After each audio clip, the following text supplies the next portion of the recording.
guy that was forced to be honest with you and tell him I endorsed our governor the third day he started. But you have a wonderful guy here in our midst today. And he's always run great where they knew him best. He was a senator, I think, 2 terms, and in the House.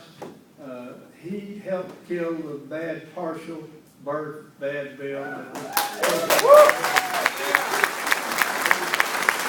a great family man. He was the one that should write the book. I think the title of it is "It Takes a Family." He has 7 children waiting for him, carrying a beautiful wife, and wives are so important. And as he comes on over here to take the stand, somebody's going to introduce him, I think.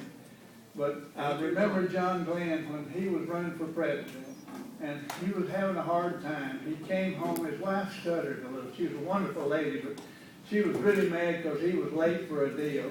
And the dog ran up and was licking his leg, and he's petting the dog and everything. He said, you know, when I come home tired, I don't know if I'm winning or losing. I ought to have at least 2 friends. He said she bought him another dog.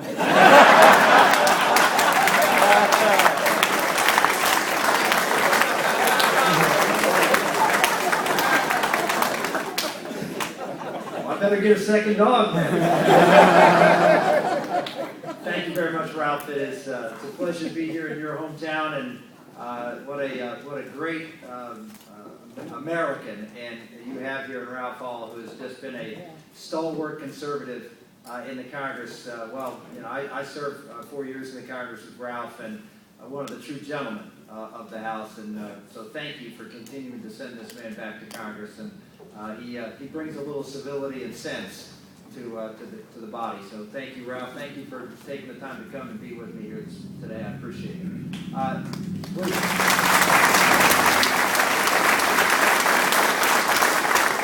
Good morning, everybody. It's great to be here this morning. I just flew in from Washington, D.C. this morning, so I was up at 3 o'clock your time to catch an early morning flight. Yesterday, I spoke at the Value Voters Summit, and so there was that's sort of one of the cattle calls that occur in a presidential campaign, where all the presidential candidates show up and give their speeches, and I had the opportunity to do that yesterday, and it was really a great time. I got to spend some time with my wife and kids, which I don't get a lot of time to do that right now, but it's been an amazing journey to run for president. I can tell you that Ralph mentioned we have 7 children, ages 20 to 3, and if you want to look at a time in a person's life to run for president, it's not when you have 7 children ages 20 to 3.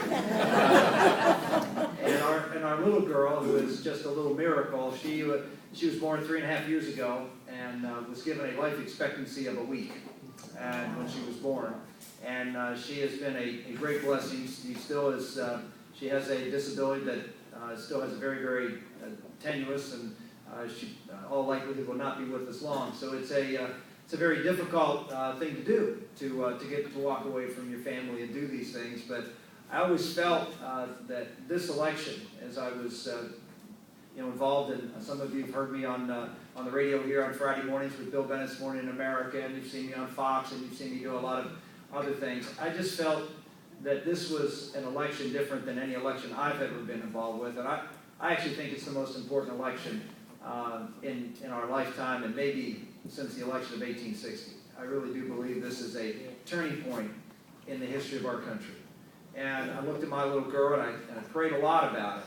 Karen and I are very committed people of faith, and we prayed a lot about what God's call was. And how could He be calling a father of 7 who'd already spent 16 years in public life during all my children's formative years, and how could you be called to do something like this? And I ultimately came down to the fact that I thought I couldn't really be a good father to these children if I left them with a country that was less free and less safe and less prosperous than I found it. And so we decided to take this journey, and it's been a tough journey. I can't argue that it's not been an easy road, but I feel like you just keep walking the walk, and that's what we're doing. We're walking out there, and We're getting into the debates, and we're trying to frame the debate and shape the debate and bring some real policy and some discussion of all the issues.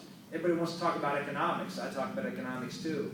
But I also talk about the national security posture of our country and how dangerous this president has made the world by his, well, ultimately his lack of respect for what America is in the world. He simply doesn't.